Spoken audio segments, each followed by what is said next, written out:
E aí, meus amores, tudo bem com vocês? Mais um videozinho aqui para o canal.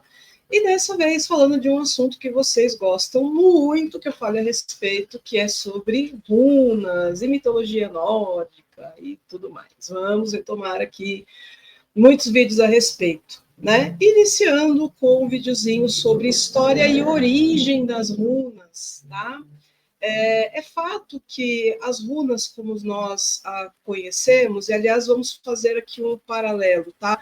O que a gente assume como runa? O que pode ter a terminologia runa? Aquilo que é caracterizado por um alfabeto e, consequentemente, uma coisa caracteriza a língua escrita.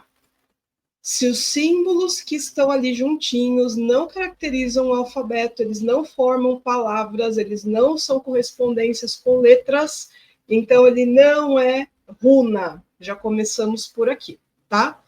Enfim, ninguém sabe exatamente da onde surgiu, ou quem inventou, ou que grupo inventou as runas como nós as conhecemos hoje, tá? Mas é fato que ela desperta muito interesse até hoje e é algo que vem aí de mais de 5.000 anos atrás. A gente tem aí o monolito ainda mais antigo do mundo, pelo menos até o momento, lá na Dinamarca, que data aí de mais de 5.000 anos atrás, né?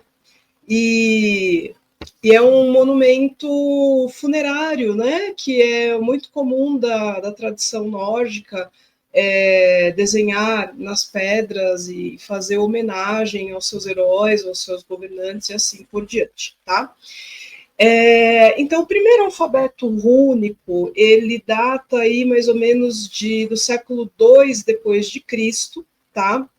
Não se sabe se ele foi uma derivação de pinturas rupestres que indicavam lá o momento certo de plantar, de colher, de observar a lua, para acompanhar a jornada agrícola ali da localização, ou se ele veio ali derivado do alfabeto etrusco, ou até mesmo do latino, para suprir ali as necessidades de comunicação das tribos antigas dos nórdicos, tá? Não é definido, mas o fato é que eles são letras, eles têm correspondências com letras, né? Formam palavras e eram muito utilizados não só para comunicação abrangente, mas também para magia, para adivinhação, principalmente o oráculo único, que é o mais conhecido. É claro que o oráculo único que os povos nórdicos antigos usavam não era esse sofisticado que vocês encontram hoje, em pedra, em madeira, em osso, com 24 runas ou 16, dependendo do alfabeto que você usa, ou 33, enfim. Eles tinham um sistema mais simplificado, né? E as runas, elas foram sendo desenhadas e ordenadas conforme eles foram vendo necessidade naquilo, tá? Então, hoje, o que nós temos, assim, de oráculo rúnico e outras coisas ali divinatórias ou místicas que fazem a gente entrar em contato com a espiritualidade nórdica, ele foi modificado ao longo da cultura, mas como é com qualquer povo, com qualquer tradição, meus amores, vocês não vão encontrar isso só aqui.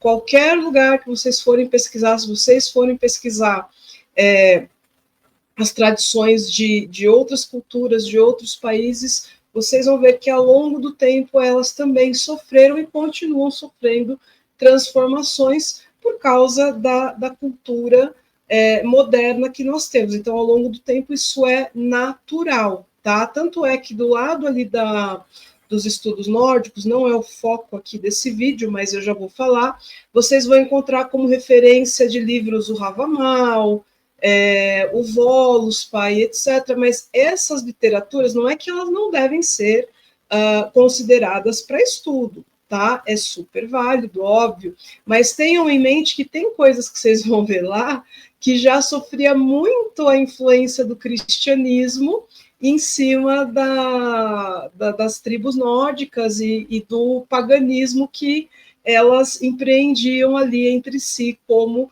manifestação cultural e espiritual, tá? Então, vai ter muita coisa misturada ali, que só poderia ter sido publicada ou só poderia ter sido veiculada, traduzida, com aquele toque ali de concordar com as coisas do cristianismo, para poder ficar ali a correlação e a pessoa identificar a igreja como um sincretismo a respeito disso, enfim. E não é bom nem mal, tá? Hoje, a gente enxergar isso hoje. É claro que na época, chacinar povos indígenas ou povos de outras etnias para impor a sua superioridade, isso não foi bacana em nenhum continente, em nenhum lugar, tá? Nem no Brasil, nem lá no norte da Europa, nem em lugar nenhum, tá? Mas em termos de estudo do que a gente está fazendo hoje, né? Isso não é nem bom nem ruim. Você só tem que entender de onde vêm essas referências para não sair por aí falando besteira ou cometendo algum erro, tá? Enfim. Continuando, então, né? E esses livros, eles datam de século XIV, se eu não me engano, século XVI, então, pensa que são coisas muito recentes para a gente querer retratar algo muito perto do que era, né, a espiritualidade nórdica raiz, que data de mais de 5.000 anos atrás, certo? Não dá. Hoje em dia, se você for pesquisar a fundo, os ritos mais antigos, o mais próximo que você vai encontrar das raízes nórdicas, provavelmente está no xamanismo nórdico, com o povo que nós chamamos de letões, né, que são os criadores de rena, lá em cima na Noruega, e ali você pode ter uma vivência mais próxima disso, tá? Mas voltando aqui, então, para o nosso foco. Então, primeiro, o primeiro alfabeto nórdico, que é o antigo, né, o Elder Futhark, ele era caracterizado por 24 runas. Depois, com o passar do tempo, ele foi modificado, e aí surgiu o Young Futhark, né, o Futhark novo, com 16 runas, né, simplificando algumas coisas. E você também encontra alfabetos de outras regiões, como o anglo-saxão, que tem 33 runas, Nortúmbria, enfim, tem vários, mas o que a gente mais conhece, mais utiliza para magia, para oráculo e outras coisas mágicas ainda é o Elder Futhark, tá? Que é o que eu pretendo apresentar aqui para vocês em outros vídeos, que eu tenho vídeos, mas está muito antigo, eu preciso dar uma recaustada nisso, senti necessidade de dar uma recaustada nisso, tá? E a gente falou de história, falou um pouquinho aí da desmistificação da origem, mas nós também temos a parte da mitologia nórdica, que nos diz que quem descobriu, não criou, tá? Mas quem descobriu ou trouxe à tona, digamos assim, as runas para o homem, para a sociedade ou para os 9 mundos, foi Odin. Odin, que é uma divindade caracterizada pela sua sabedoria e também pela sua curiosidade, tá?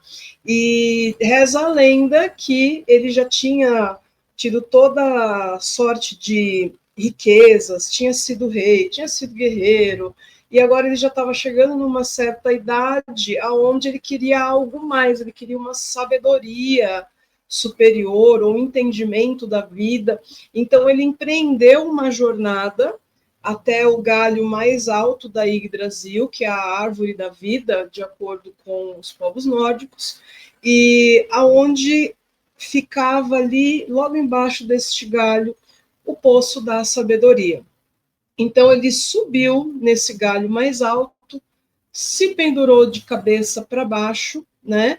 Sacrificou a si mesmo, assim fala no Havamal, por isso que eu falei que é interessante a gente ler sim, porque tem uma mistura ali da tradição oral, né, das tradições nórdicas, mas com revestimento cristão, né? Ele se feriu com uma lança e ficou ali meditando 9 dias e 9 noites. E o poço da sabedoria disse para ele que não seria só com o sacrifício de sangue que ele havia feito, ele ainda não alcançaria o que ele queria.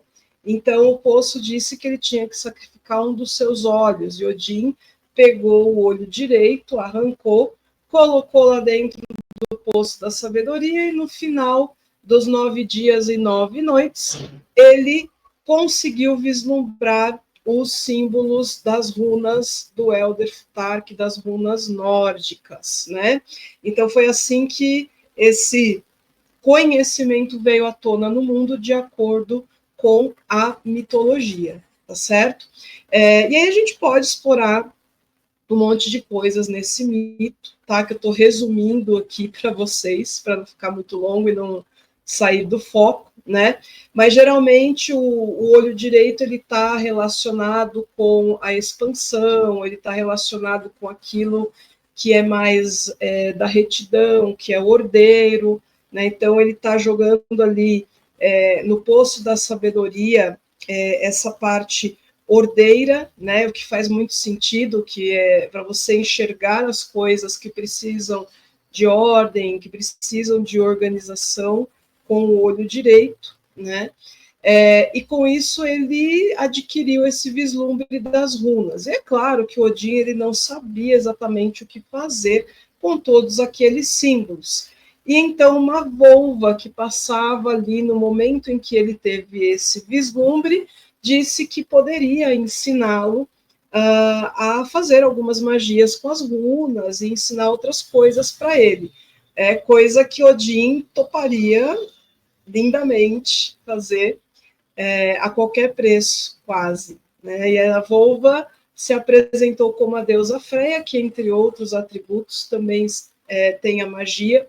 E aí Freia combinou com Odin que ela queria metade das almas que perecessem nos campos de batalha, né? E assim Odin fechou acordo com ela e foi aprender mais sobre as runas. Aliás, a gente tem toda ali uma saga de Odin se travestindo de mulher para aprender o Seidir, que é uma prática típica do xamanismo nórdico, em que a pessoa ela entra em transe, não é muito diferente também da nossa Jurema, do nosso catimbó, né, aqui no Brasil, né, não é muito diferente no sentido do propósito, de como a espiritualidade vem, tá, gente?